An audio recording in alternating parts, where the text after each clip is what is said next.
committees have a quorum, so we're ready to go. So I'm going to call Finance to order, and I'll let Sue call ACC to order. Okay. Thank you very much, Brian. I'd like to call the Finance Committee of the ADK Joint Committee meeting of Washington County declared open. Thank you. And Amanda, do I now open up the Warren County one? All right, then I'll declare the Warren County Finance This meeting is being recorded.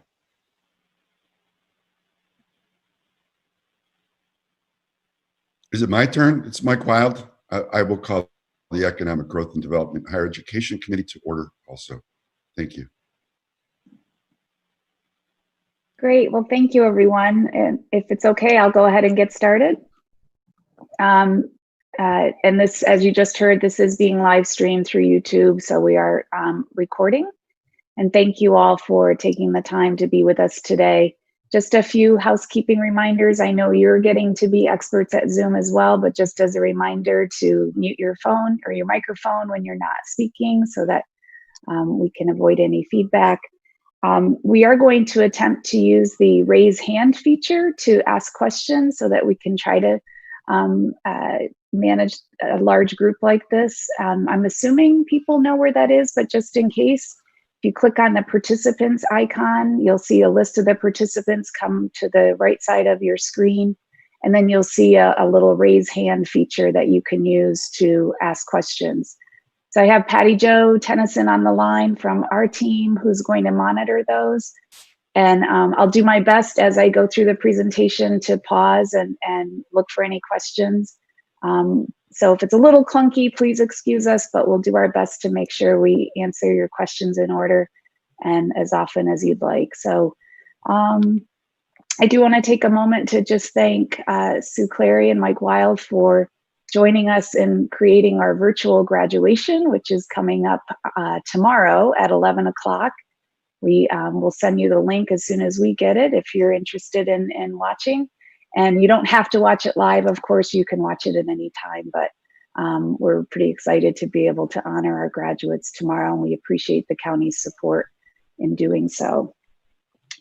So I know there's some new supervisors, and normally this is the Anne-Marie Heidegger show to present our budget as well as a college update.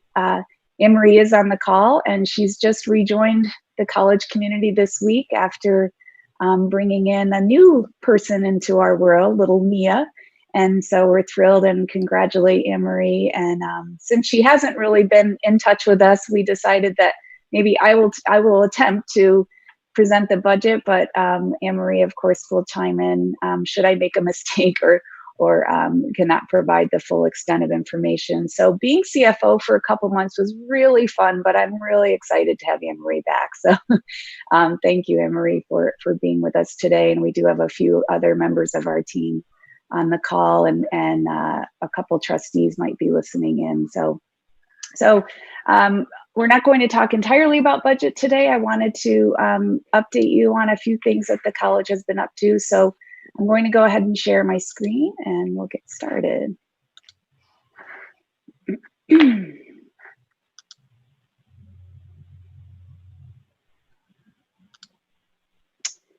So as I said, virtual graduation will occur tomorrow. And as we were talking earlier about participation, we have almost the same number of students who've said they're going to tune in and watch as we would normally in person, and hopefully have even more family members to be able to experience the joy of watching their loved ones graduate from Suny Adirondack. So today I want to just give you a bit of a college update, talk a little bit and talk about something other than COVID-19 for a few minutes, and then share with you a little bit about what the college did in response to COVID-19, how we're planning to restart the fall semester at this point. I also want to update you on the facilities master plan, which is a project that's been ongoing all year, and then of course talk about our preliminary budget for 2021. So even though it feels like all we've done in the last 2 months, which has been mostly revolved around COVID-19, we did establish several priorities for the college for the year, and I wanted to just bring you up to speed on some of those. The first is that every about 10 years, the college is required to go through an accreditation process, which involves a pretty extensive self-study that takes about a year and a half to involve the campus community and really kind of look inwardly at how we've been doing compared to 7 standards that all higher ed institutions in our region, which is essentially the Mid-Atlantic Northeast region, compares against. And so we started that process just about 2 years ago. And then we had the culmination of the work is an in-person evaluation with a group of peers. So guess what? Our evaluation date was April 6th through 8th.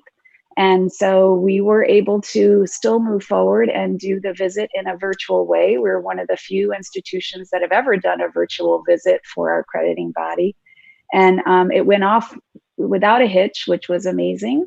And I'm happy to report that the evaluation team's preliminary results, and they submit a report to the Middle States Commission, which is the accrediting body, included no formal recommendations or requirements for the college, which means that, to put it simply, we got a clean bill, and that we were not only met expectations and standards, but exceeded in many ways in the eyes of our evaluators. So couldn't have been a better outcome for the college. I can't say enough about the colleagues I work with and all the incredible work that they do and have been doing for several years.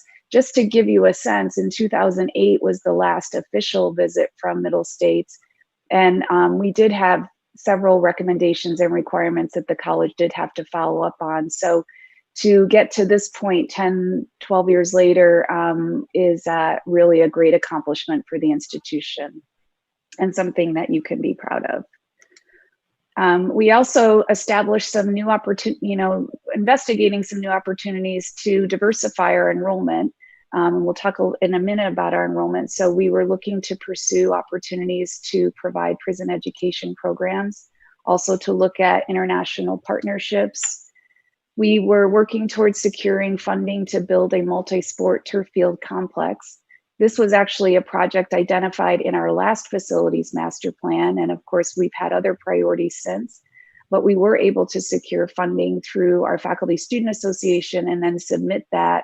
You may recall you approved that capital request in the state budget this past year, and it was approved as of April 1st. Of course, the world has changed drastically since then. The day we released the bids for the project to begin in late May, we were told by the state that there were no new contracts that were going to be issued because of cash flow challenges that our state had. And because we don't have the cash flow to front that money, we decided that we will postpone the project until we can secure the funding, the match from the state. So although we were excited about the progress we made going forward, it may be something that either gets delayed to the end of the summer, which is still possible to complete, or it may have to be delayed a year. Completing a new facilities master plan, which you'll hear more about, developing new options in Saratoga, enhancing our communication with prospective students. That's really been a transformational project in how we communicate in the new world of digital, even more than we have been currently. And then finally, our Title III grant that I've shared with you several times, which is a transformational grant from the federal government to redesign our entire first year experience. And so despite the distractions that we've had over the past several months, I have to say that check mark, we've accomplished all of our priorities in one form or another.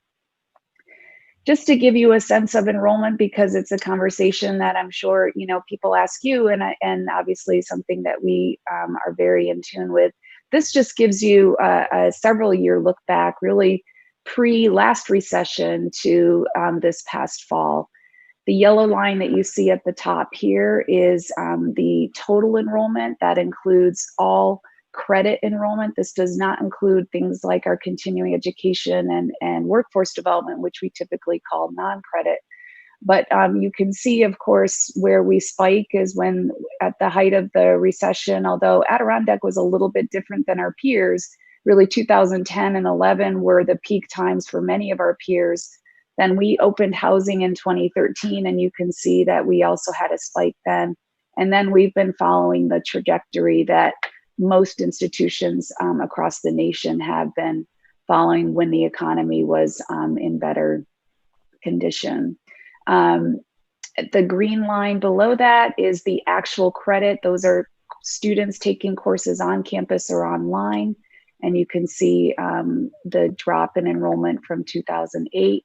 And of course, where we've had significant success is in working more with our local high schools to offer college credit opportunities. And we are now in 22 high schools across Warren and Washington, every high school in Warren and Washington County, and some in Saratoga County. So that has helped to kind of balance some of our credit enrollment challenges, but an area that we're still growing. And in fact, in spring 2020, which this data doesn't indicate, we served over 900 enrollments in college and the high school programs, which is a great opportunity for our students to get a leg up on their college experience. I will stop here and just see if Patty has anyone that has raised their hand for a question. Otherwise, I'll keep going. Okay. Some really exciting news to share with you. And for those of you who've been on the board for a little longer, we've talked, at various intervals about improving our student success rates. There are two measures that are typically measured, particularly at the federal level. And although we don't believe as community colleges they're entirely indicative of who we serve, because not every student comes to us to graduate. Some students just come and take a couple courses. Some students only come for a year, but we still want to graduate as many students as possible. And I'm happy to report that our 2-year graduation rate, which is less common, quite frankly, in community colleges, just because some students come part-time. Students may need some remedial work to help bring them up to speed, but still a measure that we do pay attention to. And I'm happy to report, as you can see, the blue line is Suny Adirondack. We went from 9% in the fall 2011 cohort to 20% in fall 17. Even though 20% may still feel like a concern to you, the trajectory is quite impressive. And we've had several initiatives that we put in place to impact both that 2-year rate and the 3-year rate that I'm going to show you in a minute. The Suny-wide community college 2-year graduation rate average is 16%. So we've now greatly surpassed our entire system's average, and I'm very proud of that. The next slide is our 3-year graduation rate. And again, as you can see in fall 10, that cohort was a 19%. And this, just to make sure people are clear, especially those of you newer to this data, you take a cohort of first-time, full-time students and you follow them for 2 years or 3 years to see how many complete. And so our 3-year graduation rate has gone from 19% to 29%. And again, the Suny-wide community college average is 28%. So good progress and a lot of work that happens in the classroom and outside of the classroom to help support more of our students towards their goal of completion. I'm going to stop there and see if there are any clarifying questions on that. Okay. Just to, and I don't think this should be news to any of you, but to give you a sense of when people ask us about enrollment and we talk about the demographic shift, this is the data that is specifically around the number of high school graduates in our primary service area of Warren, Washington, and Saratoga County. And as you can see, the projection is about a 14% decline by 2025. So that, does impact our numbers of new traditional age, as we used to call them, but our 18-year-olds coming directly from high school into college. On the flip side, though, the number of adult learners that we identify as being 25 and older, we could probably debate what adult is, right? But that's predicted to increase over the next several years in an area that we see an opportunity for those adults who may not have completed college and are looking for that opportunity to skill up for the future workforce. So part of our priorities, as I mentioned earlier, was to diversify our population. One strategy is that we've actually partnered with SUNY Empire to collate co-locate our business programs in particular at their West Avenue site in Saratoga Springs, bringing Suny Adirondack into the city of Saratoga Springs. And that will kick off, we think, this fall. Obviously, things have changed a little bit. That was meant to be an entirely in-person experience, which is a little bit different than Empire's model. They were looking for an opportunity to bring more students into their campus, and we're looking for an opportunity to attach with an institution that particularly focuses on adult learners, which is Suny Empire's model. Depending on how we are able to create a health and safe educational experience in the fall will depend on how that's kicked off, but that is an important partnership that we will continue to foster into the future. We've also been looking for international partnerships, and if you read in the paper, and I think I've brought it up at a couple meetings, we've established a partnership with an organization through a consultant in Doha, Qatar. Yes, I guess it's called Qatar or Qatar, depending on who you talk to. Just to give you reference, that's where I was when the whole world turned upside down on COVID-19, was to establish this partnership. So it was an interesting experience, but a wonderful experience to be my first time in the Middle East. But so we've established a partnership to provide our general education courses, and eventually working towards a few degree programs in several of organizations in Doha that very much value the United States higher education system, particularly the Suny brand. And we will be delivering that via online video from Queensbury to Doha with our faculty teaching. And they're very excited to be able to partner with us. We see it as a great opportunity to diversify our enrollment, as well as provide opportunities for our faculty to experience a different culture, and eventually our own students to be able to be engaged. So we really see this as kind of the beginning of an opportunity to establish a foothold into a whole new area. We've also just recently got approved by the U.S. Department of Education to provide what's called the Second Chance Pell pilot program, which is to provide Pell funds to support those who are incarcerated to be able to take advantage of higher education. We're working specifically with the Washington Correctional Facility. And again, based on COVID-19 and the,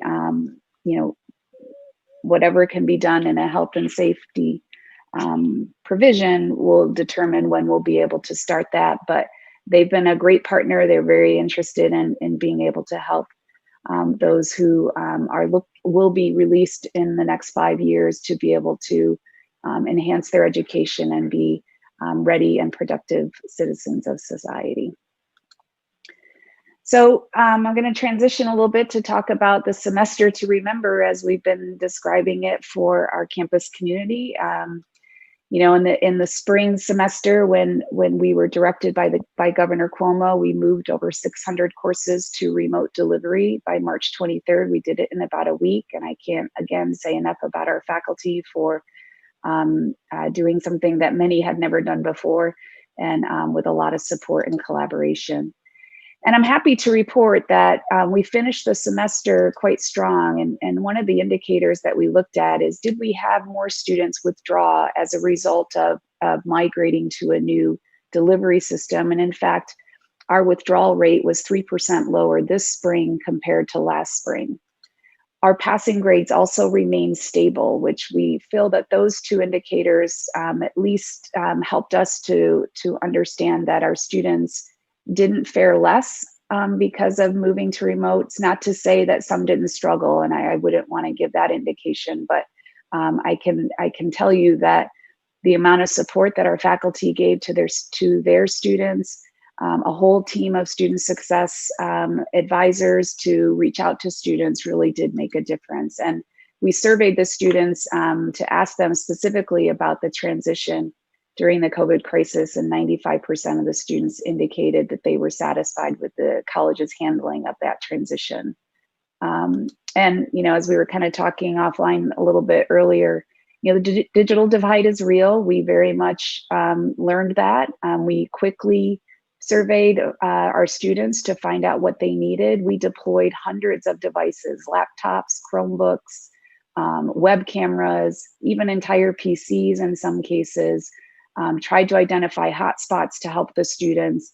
I have to say that our IT staff did a tremendous job of deploying devices, not only to students, but also to employees to help move everyone into a remote environment.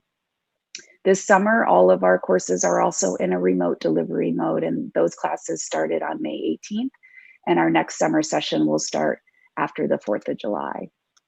So fall 2020, what are our plans? So as of today, we'll be submitting a high-level executive summary to the Suny Chancellor's office, indicating what our planning thoughts are at this point around our instructional delivery, how we will ensure the health and safety of our students as well as our employees. And there are several components in there that obviously we haven't worked out all the details yet, but we're at least in the planning stages.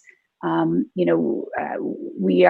academic affairs people have been discussing this for several weeks now, and gathering data that we incurred from all of our faculty and staff about what we could do differently if we were in a more remote mode for the fall. So we've got a lot of data, a lot of information, a lot of lessons learned that we'll use and apply to our planning for the fall.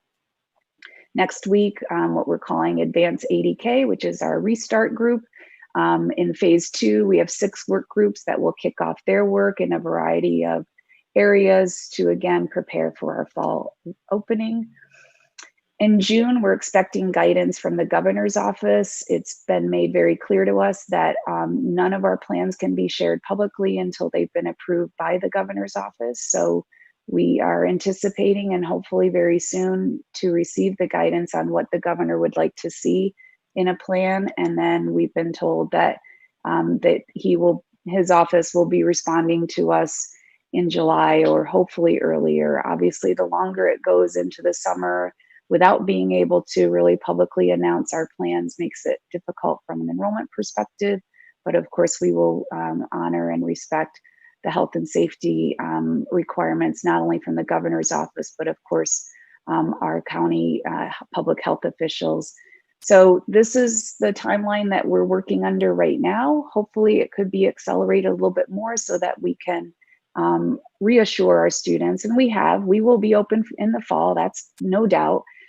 How we deliver that instruction may vary, and we're continuing to develop those plans as we speak. So I'll stop there again to see if there are any questions before I move on.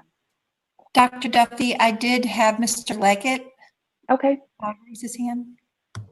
Thank you, Joe. Thank you, Dr. Duffy. Those demographics of the 18-year-olds graduation declining, but 25-year-olds increasing, where did that information come from? Is that a bubble? What's that? The last part? Was that a result of a bubble? So the high school graduation numbers come from the state education department. It's what's provided by the high schools across the state. The adult learner or the adult population is information we gather from the census data, and there's also the American. I'm not going to get it right. The American survey. There's a source that we had, but so that decline of demographics is really kind of in line with the entire Northeast and much of the northern part of the country. And it's just less babies were born in the early 90s. And so we're seeing the result of that. So I'm going to transition a little bit, if there's no other questions, to our facilities master plan. So especially for those of you who are new, about every 10 years, we do a facilities master plan that's a comprehensive look at our facilities, our space utilization, what types of plans the college might be having in the future from a programmatic standpoint, to establish a 10-year plan to indicate what types of things we would need to do with our facilities. That is also required if we want to submit to receive the match of capital funds from the state. We have to have the project identified in our facilities master plan. So for those of you who've been on the board a little longer, you'll remember that our last plan was done in 2010. We did an update to that plan in 2015 when we developed our more concrete plan for the NSTEM project, which resulted in Adirondack Hall, the new science and nursing facilities, as well as the Northwest Bay Conference Center and workforce development spaces. So now we're kind of going back to a full comprehensive plan again, and we started that project in the fall of 19.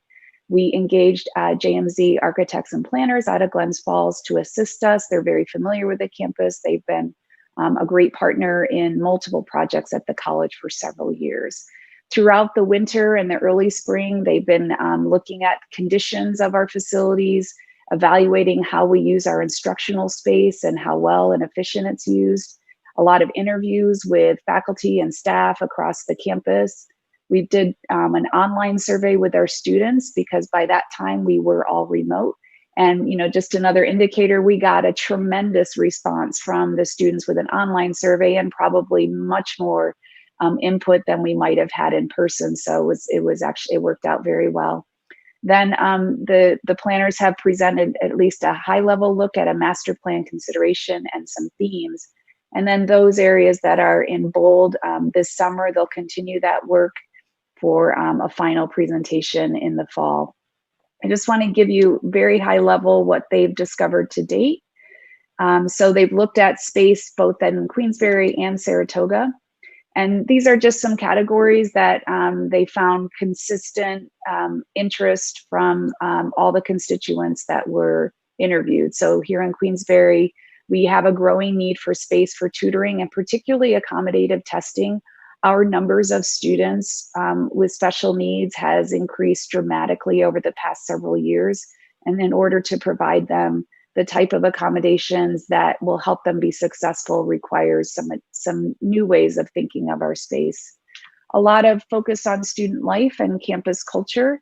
Esports is something that we're considering. Noisy lounge just means that students want a space where they can just relax, hang out, play video games. Esports is really something that's been taking off across the country, and the college is considering how we might be able to. We have a very active gaming club, and we think there's an opportunity that students might want to be on a more competitive level with esports. It's still something I can't quite wrap my head around, but as the mother of two boys, I've watched plenty of a video game going on, especially during COVID-19. A lot of interest in some more study lounges, spaces for students, outdoor dining, albeit a little bit challenging in our weather pattern sometimes.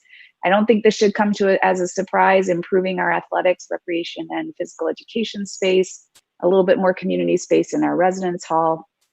And in the administrative area, we have consultants come in and out, especially in our IT area, and a request for some kind of flexible space as consultants come in and out. Additionally, for our academic programs, of course, more make presentation space. In other words, faculty are saying it'd be nice if students had a place where they could collaborate, practice their presentations that they might be doing for class. They'd like a more robust faculty resource center. As we did a space utilization, it became clear that we had a little bit of a gap of larger classrooms, those that would be 40 to 50 seats. Again, the other side of COVID-19, we don't really know if that's still going to hold true, but in the current conditions, that's what people were saying. And some computer classrooms that allow for some more flexibility. Again, shouldn't be a surprise if you've been on campus in the humanities area. Our theater and music departments desperately need some updated space. Our technology areas also continue to expand and need better space. And the art program would like to have some more outdoor space, not only for creation, but also for display. In Saratoga, there was some conversation around more gathering space, again, dedicated spaces for tutoring and computer center, testing improvements. Again, that flexible space as faculty move in and out of that building, as well as our student service staff. I'll stop there to see if there are any questions, otherwise I'll move on. So this just gives you a visual of what JMZ is recommending as some priorities. So those buildings that are in yellow and just For those who may not be as familiar with the campus, I did try to indicate Bay Road there is at the top. And north is this way. This is Adirondack Hall here, Northwest Bay. This is the Humanities building, which holds the theater. This is Dear Love, which is one of our older buildings, Scoville. This is Warren Hall, the gymnasium, our maintenance building. Just quickly, the maintenance building is an old building. It is not in great condition. It's also really not in a very good space. It's directly next to the childcare center, and with big equipment coming in and out, we don't feel it's the safest place to have the maintenance building. That project to relocate that was in our last master plan, so it will be in this one as well. The same with the gymnasium, although we did make some condition improvements this year. We replaced the roof. We'll be replacing and shoring up the canopy this summer, and put in a new gym floor, but there's still a considerable amount of condition work in there, and it is one of our most active spaces on campus. Warren Hall, there are some upgrades still that need to happen. There's windows that are quite old and need replacing. Some of these are just more condition types of building improvements. And then of course, Humanities goes back to the theater and the music area. The orange lines here are just to create more screening, just because some of the areas we have dumpsters and it's just kind of unseemly. And so just a variety of condition and improvements that JMZ has identified, but it just gives you a visual of the campus layout.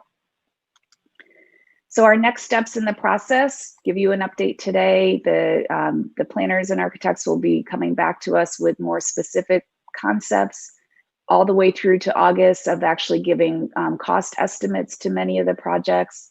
We'll present the full draft master plan to the campus community and our board, and we would invite the supervisors at that point as well. There will be a final master plan to the Board of Trustees in October and then to you in November. So still a lot of work to do. It'll get more specific, of course, as the project moves on, but we're making great progress and we're right on schedule with what we had anticipated. Any questions before I move on? I should be clear for a second, because sometimes this makes people nervous that our funders, anything that goes in the master plan, we're not obligated to do. We're not asking for any money at this point, but if we don't have it in the master plan and we do identify funding, then we can't get that match. And so it is somewhat of a wish list. It's just a plan. And I know that even Anne-Marie shared with Ryan and Chris DeVolt back in the fall, I think, kind of a comprehensive look of what we even know now that we need to improve on in our facilities. But I do want to make it clear that this is simply a plan, and it takes a lot of work, as you know, to be able to actually implement that plan going forward. So we did send you ahead of time our budget book. I'm just going to give you some high level talking points. As we've indicated, this is really, we consider this to be a preliminary budget. Obviously, this is not a normal year for us. Typically, we would come to you at this point and offer up our budget, ask for your support, and then you would then take it back to your respective boards for public comment in June and then action in July. We believe that we're probably not done with this budget. Information, just as it is for the counties, is still very much up in the air.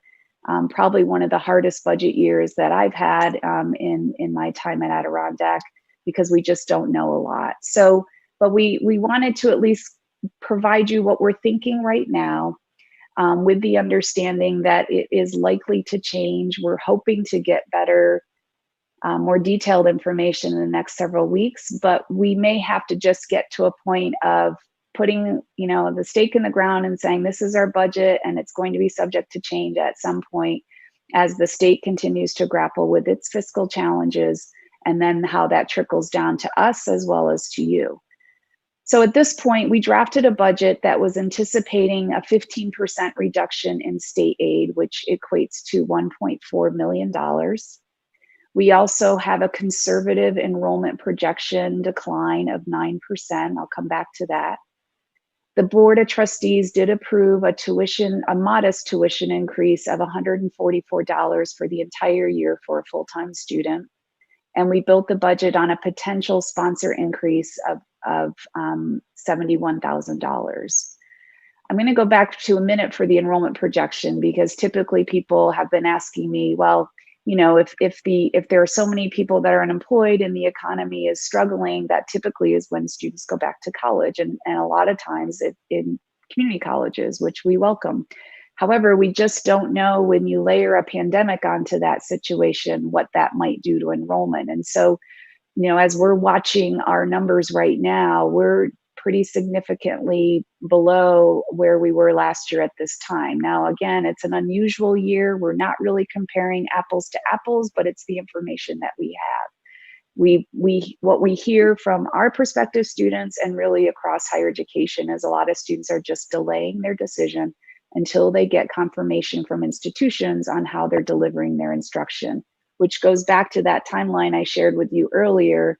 The sooner we're able to develop the plan that the governor is looking for and can approve, the sooner we can really be much more specific with our students. And then the enrollment, we believe, will change. We just don't know what that's going to look like right now. So the budget that you had in front of you is a change in budget of about 4.8% year to year. And it realizes a 1.59, I should have said million, not $1.59. Sorry about that. Left the big M off of that. A 1.5 million, technically $1.6 million deficit. Of course, as part of this budget process, and really even pre-COVID-19, we were already looking at several ways to reduce our expenses in anticipation of some enrollment decline, just based on, again, those demographics and what we've been seeing over the past few years. Obviously, this information and the expected state aid reduction accelerated those and increased the austerity that we're finding ourselves in. So we were able to reduce our expenses by about $2 million as we created this budget. That includes wage freezes for administrators and support staff, and the only wage increase will be required step increases as part of the full-time faculty's contract. We've left 11 administrative positions vacant, and 11 may not sound like a lot in some organizations, but that's pretty significant for us in an organization that already has a very lean staff. So, you know, although this is, you know, a way to control expenses, quite frankly, we have people doing 2 and 3 jobs, and that is only sustainable for so long. I don't think I'm telling you anything you don't know, and I'm sure you're discussing the same things at the county, but you know, I wanted you to know that we are taking pretty significant steps to ensure that we're doing everything we can to reduce our expenses.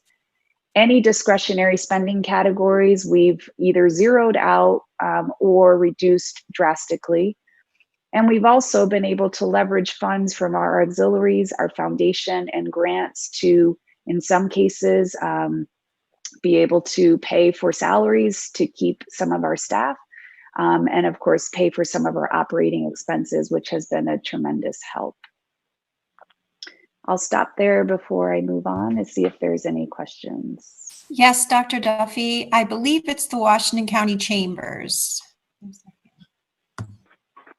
Yeah, Dr. Duffy, when you were talking about contract expenses or condition changes and things like that, is that all contracted out, or I mean, during the situation where there's hardly anybody on campus probably at the moment, are you able to do some of that with your own people on staff to take care of your buildings and grounds?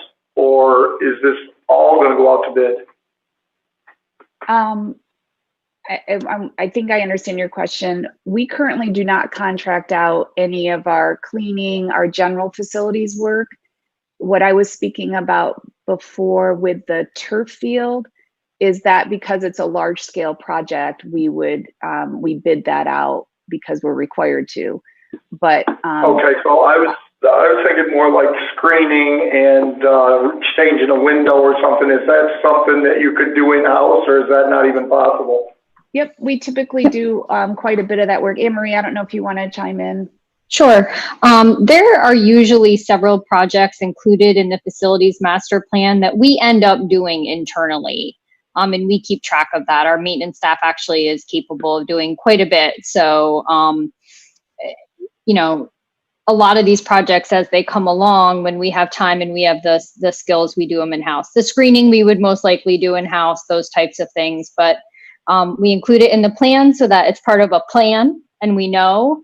And just in case it's something that we can't do, we can go get the 50% match from the state. And I Okay, can say that. that's kind of what I expected. I just wanted to make sure that we were all on the same page. Thank you. Yep, absolutely. And in fact, the summer projects that we had on our list for this summer were able to kick off earlier because, to your point, not a lot of people are on campus and we had the funding for those. So we proceeded with that. So yes, and a lot of that is done in-house by our own staff. Other questions? Dr. Duffy, it appears as though through the chat, I have a question. Do you see any enrollment from incoming first-year students electing to delay acceptance to other colleges outside of the Greater Capital District, seeking to get more for their money and the potential lack of classroom instruction and traditional campus life? Yes. We believe that is an opportunity. And, you know, as I said before, that is, I think, where people are delaying decisions. If I'm a student that, you know, I graduate from Glens Falls High School, my intended college is XYZ college, that I'm going to go away and live on campus.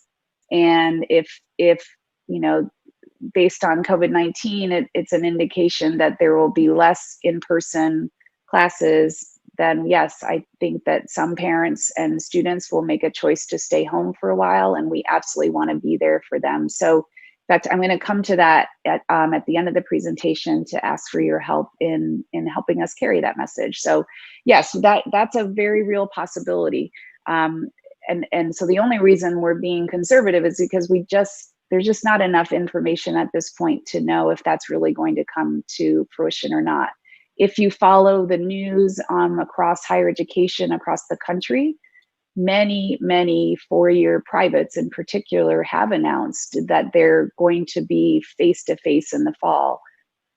I think that, you know, there's a lot that can happen between now and September. So I think every college and university is trying to, you know, assure students that they will be there for them, but how that really all pans out in terms of the experience that a student might receive, I think still remains to be seen. Anything else? So what do we think our next steps are? And just like you, we receive, you know, different information sometimes on a daily and weekly basis, particularly in relation to state aid. We heard this week that there is a potential delay of our last quarter payment of state aid, delay, maybe even elimination of that payment. But that's preliminary, just as I know particularly Ryan and Chris are living in daily is constant change and not really any solid information. We've also heard that the reduction could be larger than 15%. So what we've created as a preliminary budget may need to change based on that.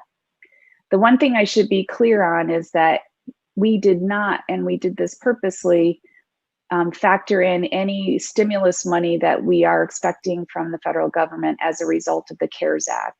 For those that may not be as involved in that, the CARES Act was passed at the end of March. There was money in there for higher education. It was a formulary allocation based on the percentage of Pell students that we serve. Pell is the federal grant program primarily for the lowest income students. Suny Adirondack is positioned to receive just about $2.5 million from the CARES Act. Half of that money has to go directly to students. The other half can come directly to the institution. We just got approval this week to be able to start releasing the CARES Act funds directly to students. We have yet to receive guidance or permission to draw down the institutional money. We actually have an additional institutional portion of the money coming as a result of our Title III grant, which is a federal program.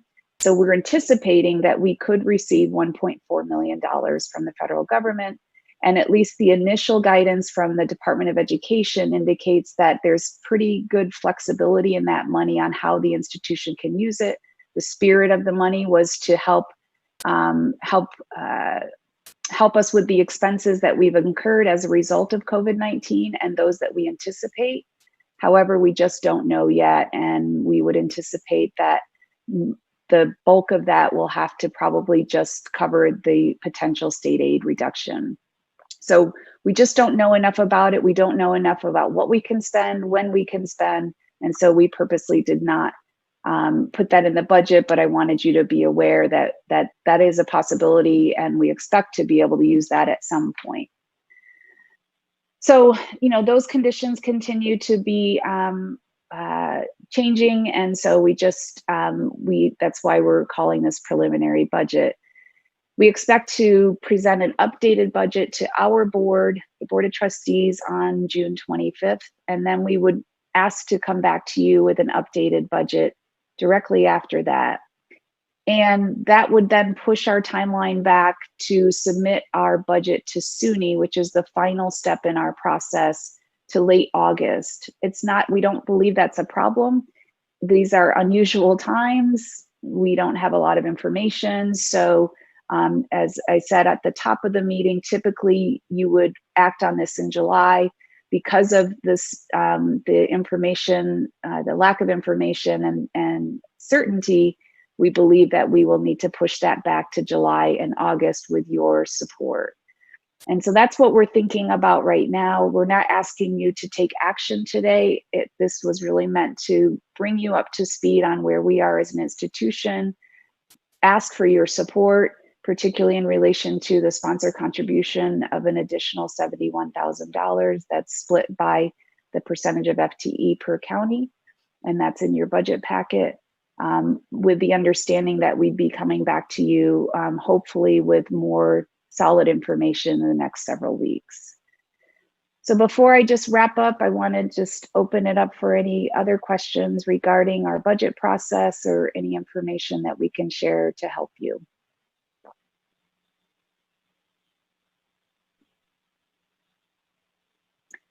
Okay. This is the downside of Zoom. Mike Wilde, yeah. if I could just jump in. I'm sorry, I was late with raising my hand on Zoom. Yeah. But a couple of questions. Your $2 million in reduction in expenditures this year. With the declining enrollment, how much of that do you think could be a permanent reduction versus just a temporary reduction? That's a good question, Mike.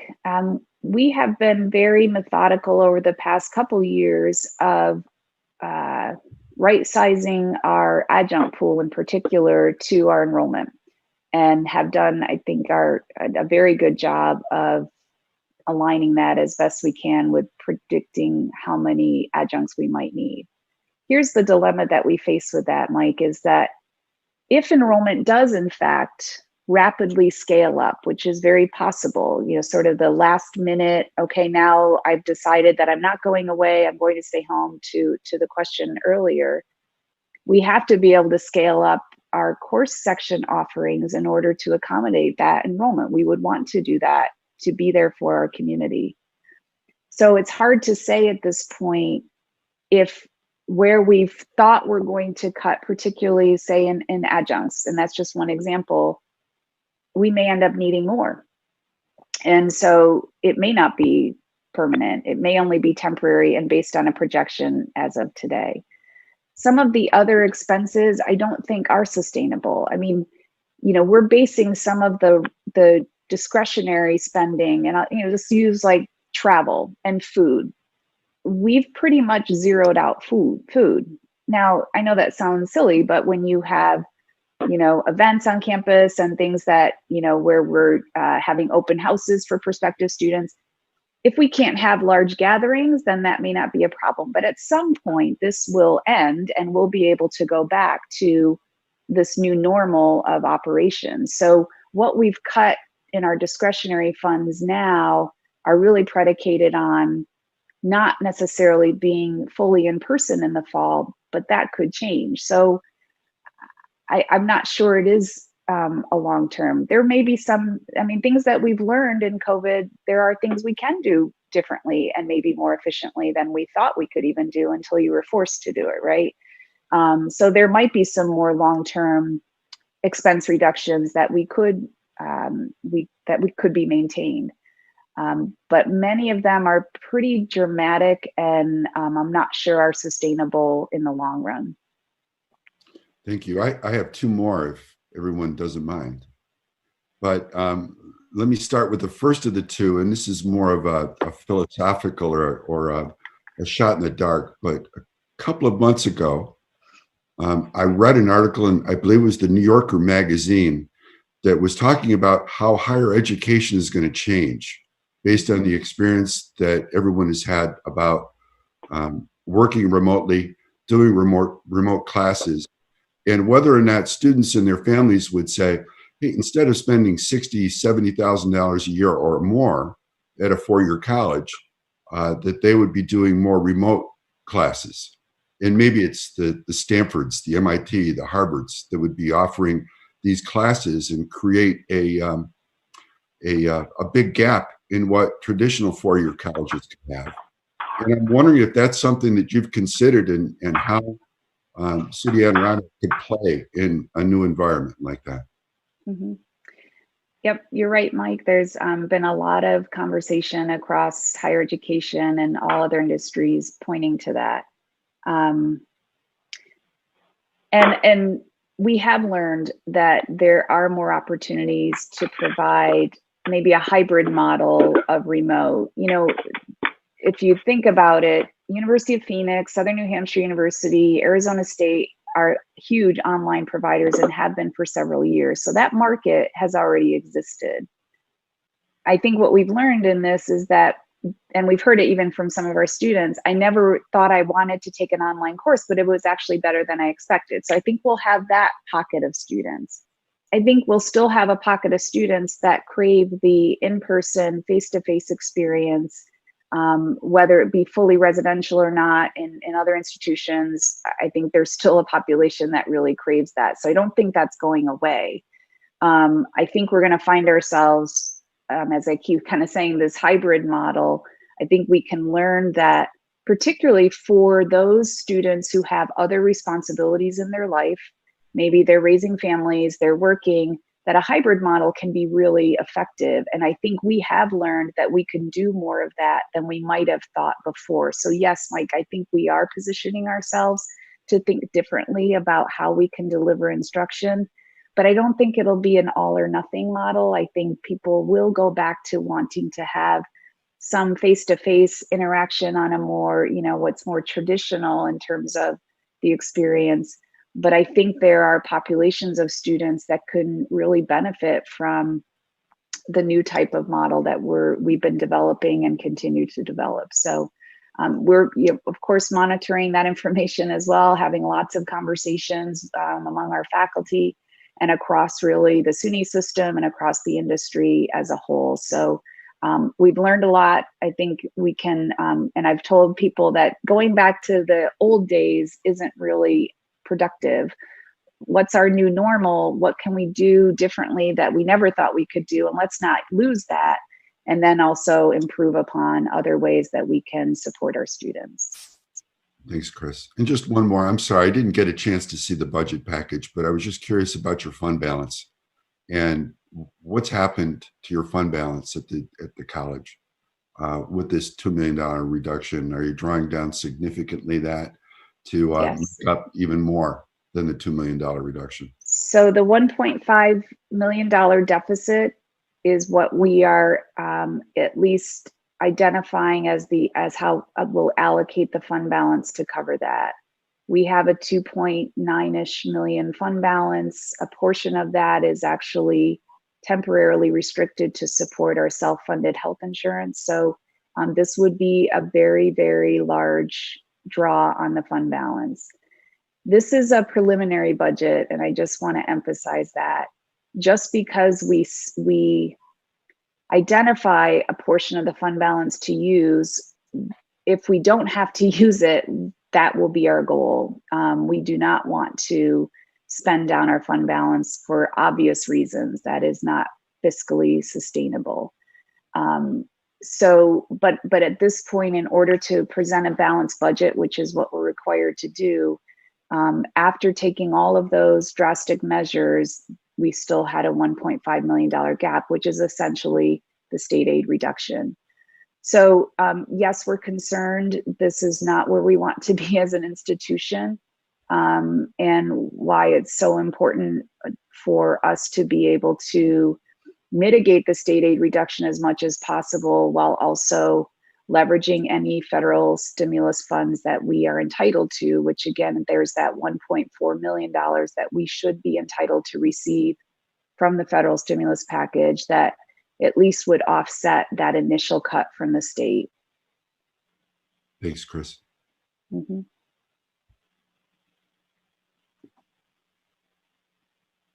Any other questions? Yeah, Dr. Duffy. Yes, Doug. Hi, how you doing? This is obviously a unbelievable challenging time, and in Warren and Washington County, as well as every other county in the state, we're expecting severe revenue shortfalls. If I'm reading this correctly, I don't have the budget in front of me. You're asking for $71,000 additional contribution from Warren and Washington County. Is that correct? That's correct. Okay. That personally, I think that will be a huge challenge for Washington County as well as Warren County, but I can't speak for the other supervisors. I'm also chairman of the Shared Services Committee, and what we've been doing in Warren County is asking every department and agency in our county to look at ways in which we can share services to cut expenses and so forth. So I'm wondering if you have a team, Dr. Duffy, that's doing something similar, or maybe even we need to have some discussions with Warren or with Washington County and our county, in which maybe some shared service opportunities could exist to decrease spending. So just your thoughts on that. Thank you. Yep, I'm going to comment, and then I'd ask Anne-Marie if she wanted to comment as well. Yep, shared services is a conversation that has been going on for quite some time, and I can tell you that I'm the president of the Community College Presidents Group across Suny, and we've been meeting weekly to talk about ways that we as a sector could come together to potentially find large-scale ways to share resources that can make an impact on all of our colleges. Of course, Adirondack, just like the counties, Adirondack is not alone in this fiscal challenge. And so we've been meeting not only regionally as the community college presidents, but also statewide to identify opportunities to share and reduce. So those conversations are serious, and we expect to have some short-term and long-term actions. I'm going to turn to Anne-Marie because she's probably more in tune with anything that we're doing, that we have been doing at the college as of late, and what we might be able to do in the future. Thank you. Sure. So as Dr. Duffy said, there is always the opportunity to continue to look for additional ways in which we can save money and share services. But the community college sector has actually been doing this work for quite a long period of time already. So we do share a significant amount of services across the state with other community colleges. For example, many of our IT services are shared out of a centralized location. A lot of our purchasing at this point is part of a shared service. We piggyback on as many contracts as possible. So those areas of our budget that have significant dollars that enable us to kind of share services, we do. If you keep in mind, the majority of our budget is personnel and benefits. So sharing services in those areas can be complicated, but we've done that as well. Specifically in IT, we look to share services across the state, share personnel across the state, those types of things. So we're certainly open to discussion, any idea. Al and I have talked about meeting and talking about some of those things in the past, but I do want to say that we are already doing that. And as Dr. Duffy mentioned, Suny had a pretty significant push for this under the previous chancellor, and we had spent the better part of 3 years really scrubbing our expenses and kind of coming together with other business officers to share as many of those as we can. There's still definitely opportunity there. And the other way, you know, it's not really a shared service, but we were able to make a significant impact in our benefit structure over the last few years with what we've done with health insurance, self-funding the prescription first, and most recently, self-funding the rest of our health insurance as well. So those larger areas of our budget of personnel and benefits, we've done a pretty good job of so far. But clearly we're open to any other ideas. And education law does allow for some sharing of services with our sponsors, and we've been looking at that over the last 6 or 7 months also. Thank you. Thanks, Ann. Thank you. Ryan? Anne Marie, Brian Campbell, Washington County. So what we're suggesting, I don't know the depth of the boards here as to what they know. Last time that we built fund balance, we lost chargeback dollars. So if we do this again, it's a double-edged sword that as soon as we use that, then when we go back to replenish that again, we lose chargeback dollars again. I mean, this is a real snowball effect that concerns me, and I'm sure it concerns you, but I'm not sure that we all have a complete detailed idea of how that's going to work or come out on the other end. So I'm sure you're looking at it, but is there any way you can draw any lines as to how we're going just a certain amount down to, so we only have to come a certain amount back? Is there a happy medium here, or is this just total survival mode at this point until we see where the revenues are coming from? I don't want to make people nervous, but the budget that you're looking at is total survival mode. It likely won't be that bad. We're really counting on that CARES Act funding from the federal government to be able to offset a majority of the fund balance deficit that you're looking at. I anticipate we're still going to have to use some, but we'll minimize that to a couple $100,000, maybe a little bit higher than that. And you're right, there's no real idea of what that's going to do to chargebacks in the future, especially considering that our enrollment from out of county will probably change a little. So it's hard for me to estimate that at this point in time. But our fund balance isn't large enough really to be using it to sustain our budget anyway. So the less amount that we can use at this point, the better. But yes, it would impact our chargeback revenue going forward if we tried to use it and then build it back up. Anytime you put some more money into that fund balance, it reduces that chargeback rate. Hey, thank you. Dr. Ryan. Duffy, I do have a few more questions. I have a question from Mr. Moore and then Mr. McGowan following. Great. Thank you. I think what I wanted to speak to was just spoken to. I just wanted to make sure, and I apologize if I missed it. I'm trying to do something else right now.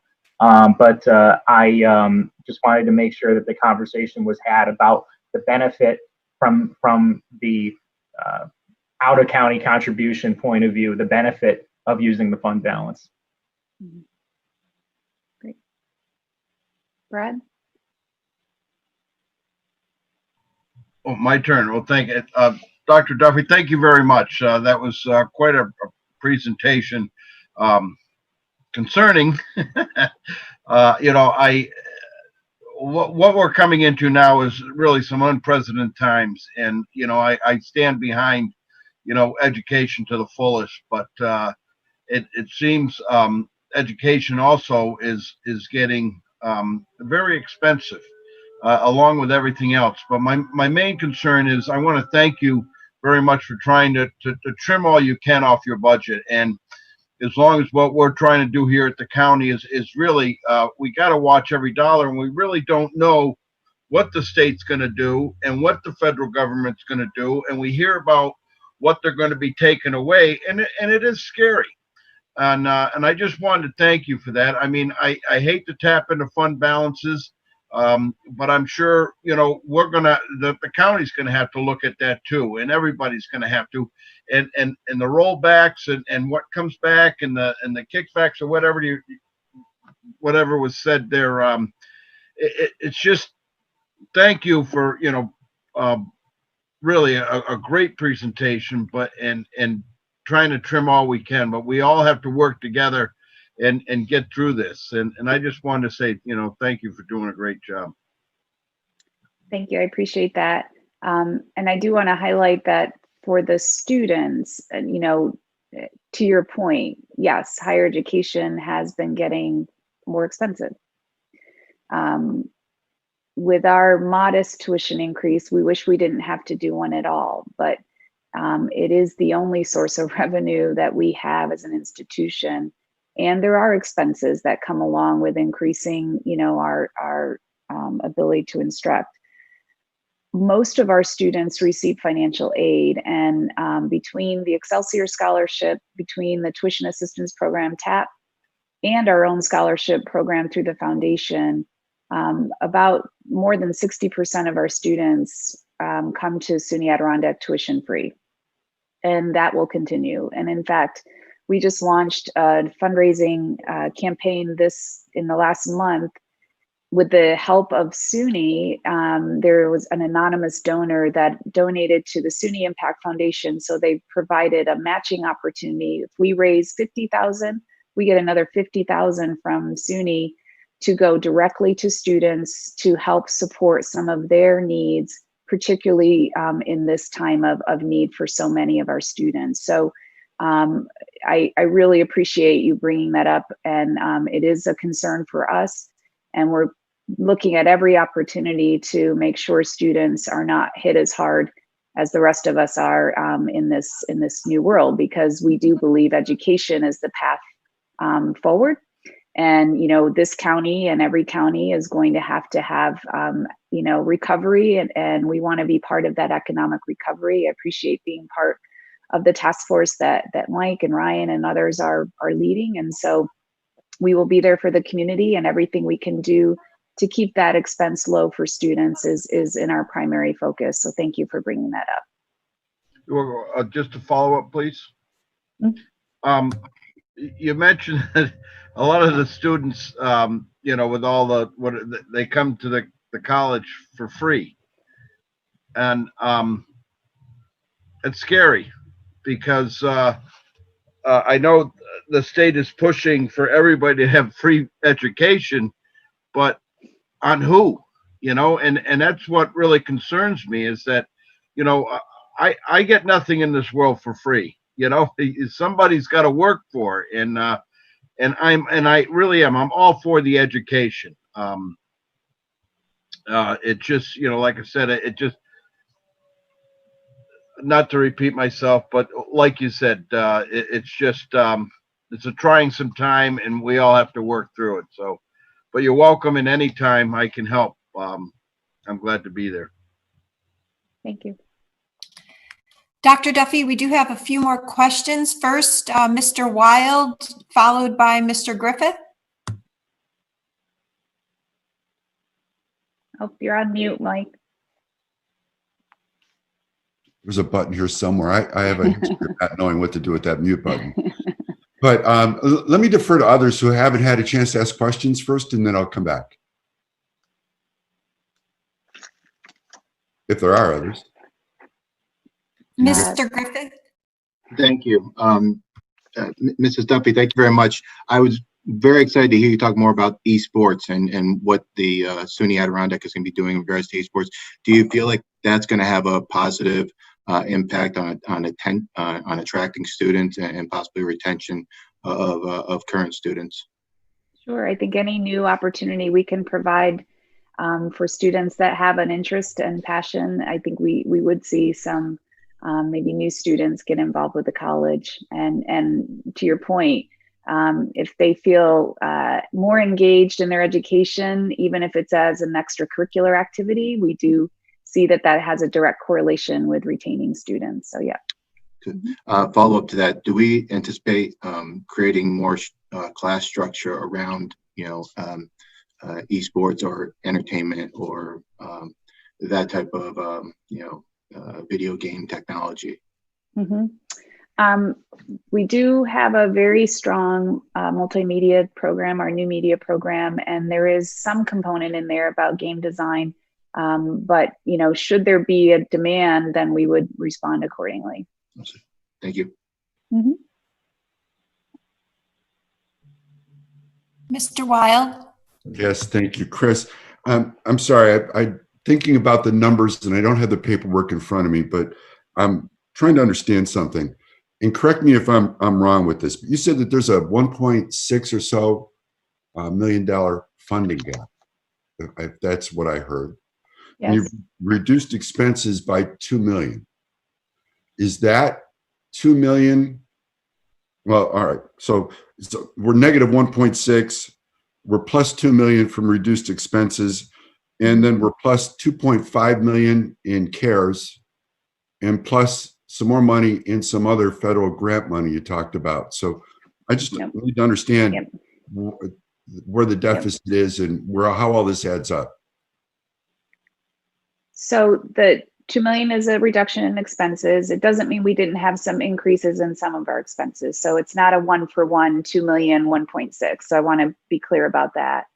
The money that's coming from the federal government, the CARES Act money, the college is not receiving 2.5 million. The college is eligible to receive 1.4. The other remainder of that had to go directly to students. It's not money that comes back to the college, so it can't be used for any other purpose except to allocate back to students. And the spirit of that, again, was to help those students that incurred additional expenses based on COVID-19. They lost their job, they can't pay their rent, those types of things. And so that money goes directly to students. So no, we're not entitled to, unfortunately, 2.5 at this point.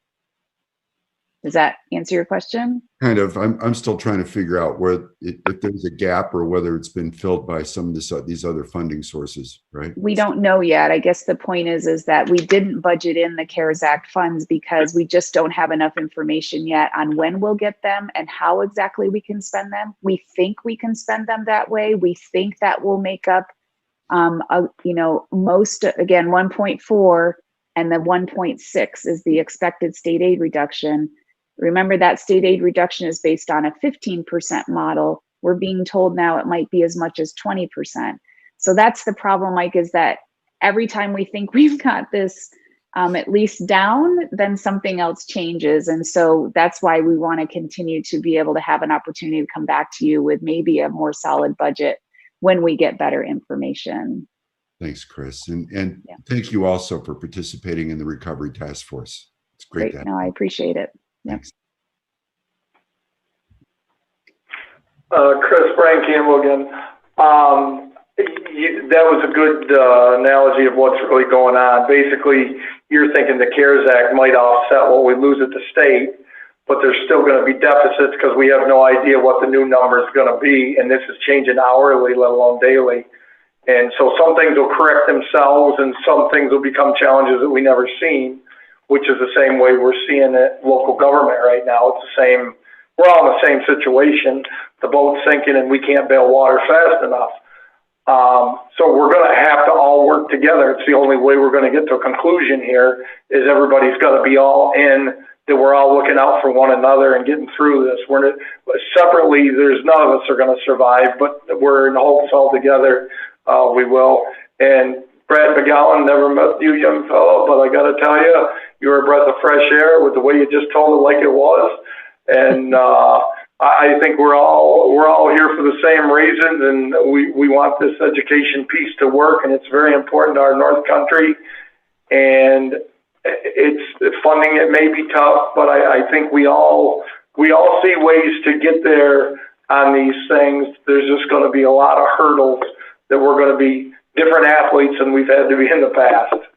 And thank you very much, Chris. Thanks, Brian. Sue? Oh, you're on mute.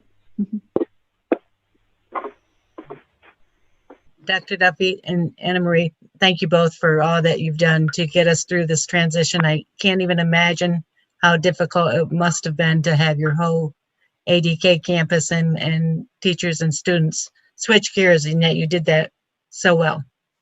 So that had to happen fairly quickly with direction and mission and purpose, and you did it. So thank you. Going forward, our unemployment rates in Warren and Washington County are increasing. So how we look at the new normal with our businesses and working with our businesses to get people back to work comes back ultimately to education. So are you working with the local businesses and the sponsors to change and recreate job spaces and the new normal? Absolutely. The good news is I think we've been really working hard to create those relationships even pre-COVID, and now I think it's accelerated. Our workforce development folks have worked very closely with Liza from Warren County and in workforce development and all of the different agencies to ensure that we're prepared as best we can be to respond to the needs.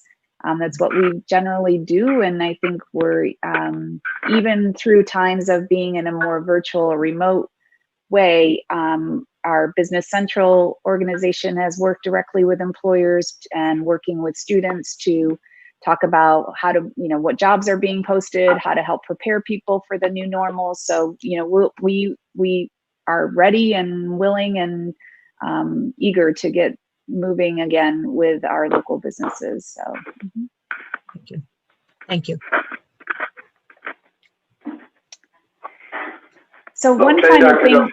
Oh, go ahead. Okay, no, I'll let you finish. If you Okay. wrap it up, I was gonna adjourn, but I just want to help you along here. I wanted to just close with, a request for your help. And guess what? This doesn't cost any money. So this is a good one. So for the first time in my 20 years in Suny, Suny has sponsored a statewide marketing campaign specifically about enrolling at community colleges. I can't tell you how exciting it is for a community college professional to see Suny step up, put resources forward to a statewide, very coordinated marketing campaign. The tagline is "Stay near, go far." And the spirit of it is exactly what some of you have been pointing out, that in these uncertain times, choose your community college to keep your momentum going as we work through this public health crisis. So one component of the marketing campaign is kind of a grassroots effort to engage all of our stakeholders in helping to spread that message. And so when that information becomes available, I will share it with the supervisors, and we would love your support in whatever way you can. Some of it is social media, and I know not everyone is into the social media thing, so that's fine. But I think that there's no better time in this region's history, to the points that have been made several times, for us to come together to be able to very strategically spread the news in the county that you can help us rebuild the county by keeping your taxpayer dollars here local. Whether it's spending money in the local businesses or attending your community college, that's an opportunity for us to be able to collectively reinforce with our community members that staying here actually helps to rebuild the economy that has become so difficult. So I hope that we can count on you in one form or another to be able to tag along on this campaign that we will be doing locally as well as statewide. And of course, we're most focused on how we help more of our community to stay and attend Suny Adirondack. So I just wanted to let you know that Suny is behind us, that there's a very focused effort on supporting community colleges, and we will ask to engage you in whatever way you're comfortable, whether it's letters to the editor, whether it's social media posts with our taglines, anything to help our community understand that the best path forward for our region is to stay local and support our local economy. So with that, I will close, and thank you all for your attention and great questions. Hey, Brian. Yes. Ron Conover here.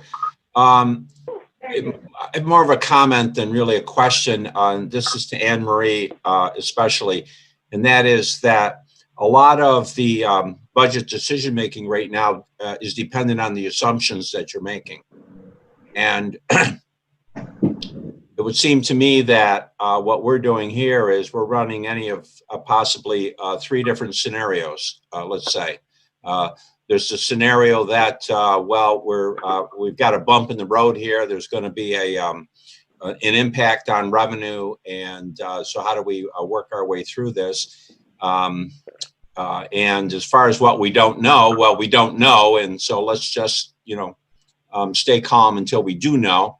And you cast your finances accordingly.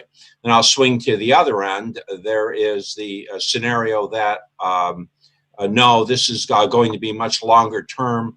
Is going to have dramatic impacts long term on our budget. And so then, how do we respond to that? And then you begin to look at all of the financial commitments that you have when you make them.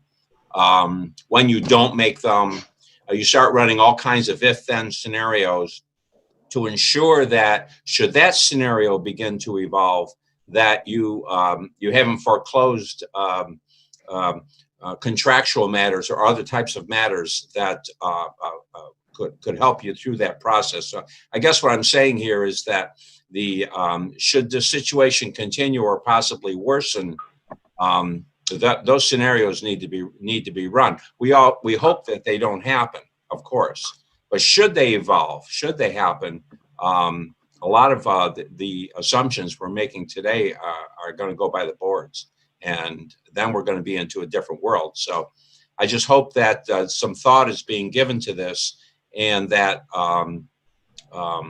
some consideration is being given to some to the kind of decision-making timeline and that is necessary to take us through those periods of time as well. That's pretty much all I have to say. Just be careful that the assumptions that you're making, are going to, they may not be correct. Yes, thank you for that. Dr. Duffy and my team, in my absence, put together what I thought when I came back on Monday were, almost 4 very, very good and detailed scenarios of what the future might look like. I kind of thought to myself, geez, I don't know if they really need me. There are several scenarios that we're looking at. We're already starting some conversations, Dr. Duffy has, about what to do with some of those long-term financial commitments that we have. I will remind the 2 boards that, it wasn't all that long ago that the college wasn't as financially stable as it is now. And so we've done this in the past. Certainly this is a new day where things are very unaware, but we've had mid-year cuts from the state funding in the past, and Al Nolet will probably remember those years also. So we have done these types of things before, but this is clearly new and different, and there's a lot of unknowns, and we have a lot of kind of mitigation strategies and backup plans that we're really waiting on. And I think really that's one of the reasons it was difficult to provide a budget right now. We just don't know so many things, and hopefully they'll know more in the next few weeks. But I anticipate that even the budget that we kind of draw a line in the sand and say this is going to be it will have some substantial changes as the year progresses, for sure. The other thing that's important to note is I don't anticipate the CARES Act funding covering all of the state reduction. I just don't see that happening. I think it will be expected that we dip into the fund balance somewhat. But for the new supervisors on this call, the college only has about a 1-month fund balance to begin with. So if we dip into it significantly, you start having those issues with cash flow throughout the year, because our cash does come in basically in 3 or 4 major segments throughout the year. It's not spread evenly across the year. So we're planning for that as well right now. And Dr. Duffy and I are talking about that on a very regular basis. So I feel like, it's not a good time, but we are planning for those types of things.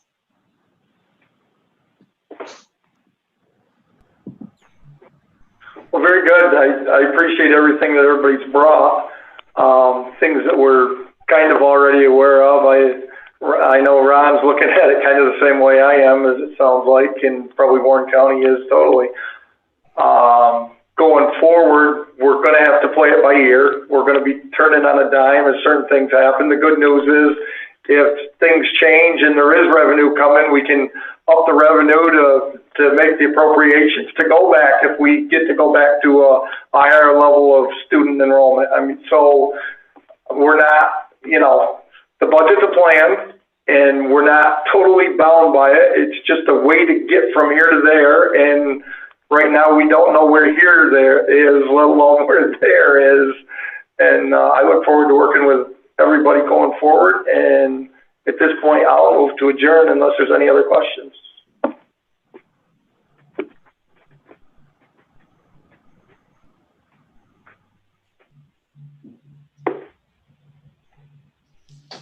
With that, Brian, I'm not sure if I need to adjourn our meeting, but I'll do that also. And I'll adjourn the Warren County Finance meeting.